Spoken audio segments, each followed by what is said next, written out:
Before you started working with us, what were some of the things that you were trying to do to kind of fix your lead flow issue? What things were you doing? We tried quite a few things. We tried a kind of small, whatever one person marketing show and tried to get some things up, but there were some, it didn't fit. And that's okay. Yeah. Then we tried kind of bigger scale stuff, which just didn't work to get in front of leads. We have been playing more of the long game of trying to make those connections and do workshops. But the thing we noticed is, we did workshops, like we had nobody sign up because we weren't getting in front of them. Yeah, we didn't even know how to get the word out that we were doing a workshop. So we're like, why are we wasting our time? Yeah.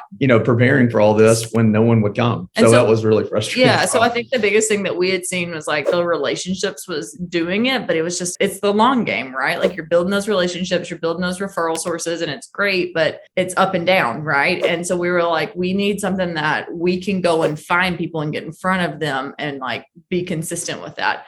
And so that's where we, had some Facebook ads start target us. Shocker. And then, yeah, good job. They worked.